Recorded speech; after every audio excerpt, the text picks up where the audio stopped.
2023년 새해가 밝았습니다. 광주와 전남 곳곳의 해돋이 명소에는 해맞이객들의 발길이 이어졌는데요. 시민들은 붉은 해를 바라보며 올 한 해 행복과 건강을 기원했습니다. 도윤정 기자입니다. 긴 어둠 끝, 희뿌연 구름 바다를 뚫고 붉은 해가 고개를 내밀었습니다. 검은 토끼의 해, 개묘년 시작을 알리는 첫 일출입니다. 새벽녘부터 기다린 새해의 첫 태양이 떠오르자 해맞이객들 사이에선 탄성이 터져 나옵니다. 해가 구름에 가려가지고 안 보였었는데 이제 빨갛게 너무 예쁘게 떠가지고 한 해를 너무 좋게 시작하는 그런 느낌이. 사회적 거리두기 해제 이후 처음 맞는 새해인 만큼 해돋이 명소로 꼽히는 고흥 남열 해수욕장에는 만여 명의 시민들이 모여 저마다의 소망을 빌었습니다. 친구들이랑 자주 못 만나는데 자주자주 보고 싶고 부모님도 건강하게 별 탈 없이 제 옆에 계속 있어줬으면 좋겠어요. 또 새로운 한 해에는 국민 모두가 행복한 더 나은 사회가 되길 기원했습니다. 사고 없는 그런 국가가 나라였으면 좋겠고요. 국민 모두 행복했으면 좋겠습니다. 그동안에 어려웠던 일 다 털어버리고 금년 2023년 희망찬 새해를 설계했으면 좋겠습니다. 이 밖에도 여수 웅천 이순신 공원과 순천 그린 아일랜드 등에서도 새해 첫 시작을 기념하기 위한 해맞이객들의 발길이 이어졌습니다. 2023년 첫날 시민들은 서로의 행복과 건강을 기원하며 희망찬 새해를 맞이했습니다. KBC 조윤정입니다. 올해는 사회적 거리두기가 해제되고 맞이하는 첫 해입니다. 그동안 코로나19 확산세 때문에 취소되거나 축소됐던 해맞이 행사들이 3년 만에 재개됐는데요. 도심에 나가 있는 취재기자 연결해서 새해 첫날 분위기 살펴보겠습니다. 고리 기자. 네, 저는 지금 광주 충장로에 나와 있습니다. 조금 늦은 시각이지만 아직도 이곳은 새해 첫날을 소중한 사람들과 함께 보내려는 시민들의 발길이 이어지고 있는데요. 사회적 거리두기도 없고 마스크 착용도 비교적 자유로워진 상황이라서 예년보다 분위기는 훨씬 활기찹니다. 2023년 검은 토끼의 해는 제야의 종소리와 함께 시작됐습니다. 코로나19로 취소됐던 민주의 종 타종 행사가 3년 만에 다시 열린 건데요. 강기정 광주광역시장과 시민대표 등 33명은 5.18 민주광장을 가득 메운 시민들과 함께 종소리로 새해의 시작을 알렸습니다. 해맞이 행사도 곳곳에서 재개됐습니다. 무등산 너리째 정상에서는 떡국 나눔 행사가, 여수 향일암에서는 일출축제가 3년 만에 열렸습니다. 오후에는 해맞이 명소에서 아침을 보는 관광객들이 한꺼번에 귀경길에 오르면서 고속도로 곳곳이 정체를 빚기도 했습니다. 새해 첫 출근인 내일은 광주의 아침 기온이 영하 4도까지 내려가는 등 강추위가 찾아올 것으로 보입니다. 출근길 옷차림 따뜻하게 하셔야겠습니다. 지금까지 광주 충장로에서 KBC 고울입니다.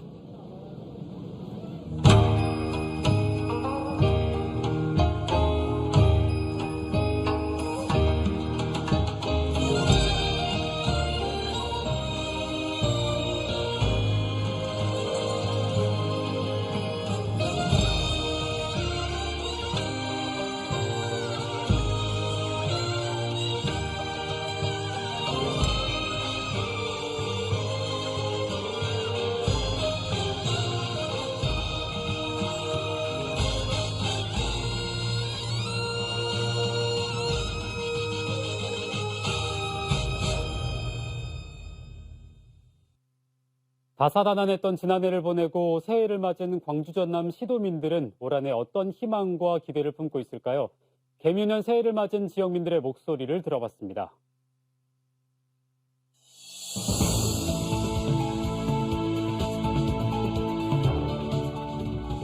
제가 지금 간호학과에 다니고 있는데 내년에는 실습 준비도 열심히 하고 취업 준비 좀 더 열심히 해서 좋은 병원 가고 싶어요. 새해부터는 더 많은 기술력을 확보하여 양질의 일자리가 제공되는 한 해가 되었으면 좋겠습니다. 2023년 대학교 가고 싶어요.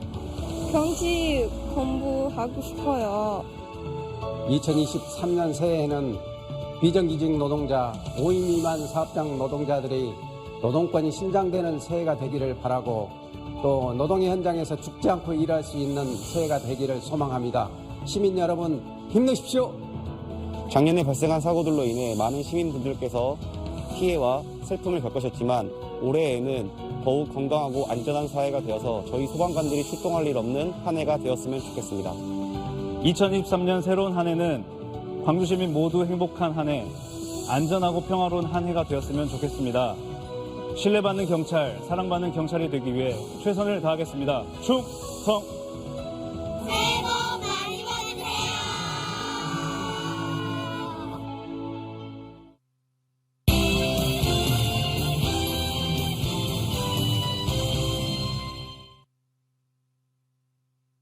KBC는 개묘년 새해를 맞아 지역의 과제와 미래의 희망을 짚어보는 기획 보도를 마련했습니다. 오늘은 첫 번째 순서로 광주 군공항 이전과 복합 쇼핑몰, 전남의 의과대학 유치와 흑산공항 등 올 한 해 광주 전남이 풀어야 할 핵심 과제들을 짚어봅니다. 이동근 기자가 보도합니다. 우여곡절 끝에 올 하반기 착공이 예정된 광주 도시철도 2호선 2단계 사업.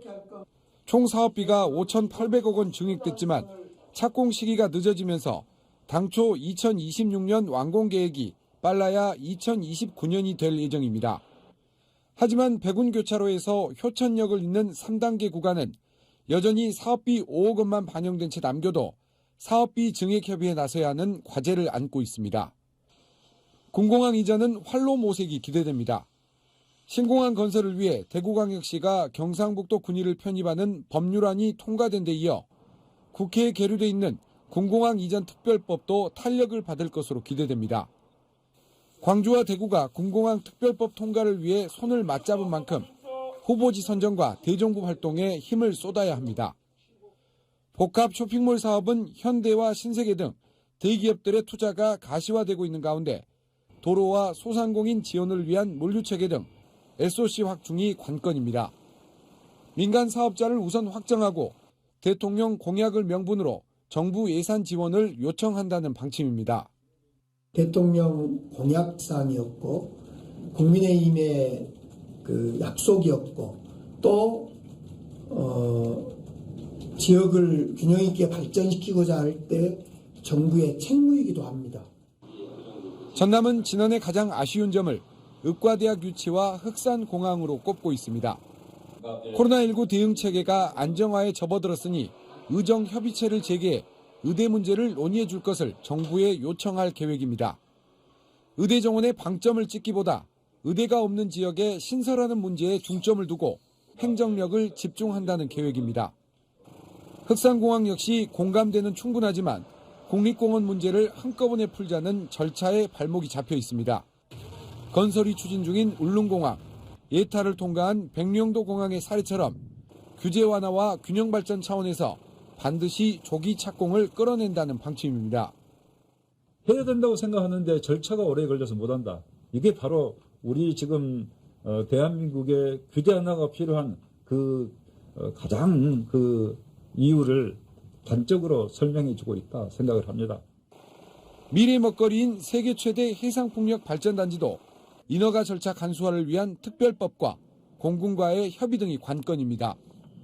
정부도 해상풍력 재생에너지를 핵심 사업으로 인식하고 있는 만큼 정부와 정치권을 설득해 선도 사업으로 추진한다는 계획입니다. KBC 이동근입니다. 지난해 광주 전남에 하나밖에 없는 콘텐츠 제휴사로서 포털 뉴스 서비스를 시작한 KBC가 올해는 디지털 오디언스 250만 시대를 목표로 뉴스 광역화에 박차를 가합니다. 포털 사이트와 유튜브, SNS 등 오픈 플랫폼을 활용해 뉴스 영향력을 극대화하고 지역의 특색과 문화를 담은 콘텐츠로 지역의 전국화에 앞장설 계획입니다. 김재현 기자가 보도합니다. 지난해 1월 광주 전남 유일의 포털 컨텐츠 제휴사로 선정된 KBC는 작년 한 해 동안 포털 뉴스 서비스를 통해 약 2만여 개의 기사와 컨텐츠를 발행했습니다. 연간 누적 조회수는 1억 1천만 회를 넘었고 구독자 수도 100만 명에 육박했습니다. 서울 수도권 중심이었던 포털 뉴스 시장의 다양성을 더하고 광주 전남 지역의 소식을 가장 정확하고 빠르게 전달하는 역할을 맡았습니다. 지역 뉴스가 소외되었던 그런 것들을 극복하고 전국적으로 지역 뉴스들을 공유할 수 있는 그런 시대가 되었기 때문에 그 점이 가장 큰 장점이 아닐까 이렇게 생각합니다. 포털 뉴스 서비스 진출로 새로운 기회와 가능성을 확인한 KBC는 올해 디지털 오디언스 250만 시대를 목표로 더욱 다양한 뉴스 콘텐츠 제작 유통에 나섭니다. 전국적인 경쟁력을 갖춘 뉴스 허브로 거듭나기 위해 24시간 뉴스 속보 처리 시스템을 강화하고 지역과 전국의 경계를 넘나들며 콘텐츠 제작 폭을 넓혀나갈 계획입니다. 뉴스 콘텐츠의 품질을 높이기 위해서 전문 기자 제도를 도입하고 지역 연구의 프로스포츠 팀을 중심으로 관련 콘텐츠 공급도 확대할 예정입니다. 지자체들과의 협업을 통해 광주 전남 지역의 고유한 문화와 역사, 특색을 전국적으로 알리는 역할도 올해부터 본격화합니다. 지역방송의 한계를 넘어 새로운 뉴스 콘텐츠의 가치와 가능성에 도전하는 KBC의 시도는 올해도 계속됩니다. KBC 김재현입니다.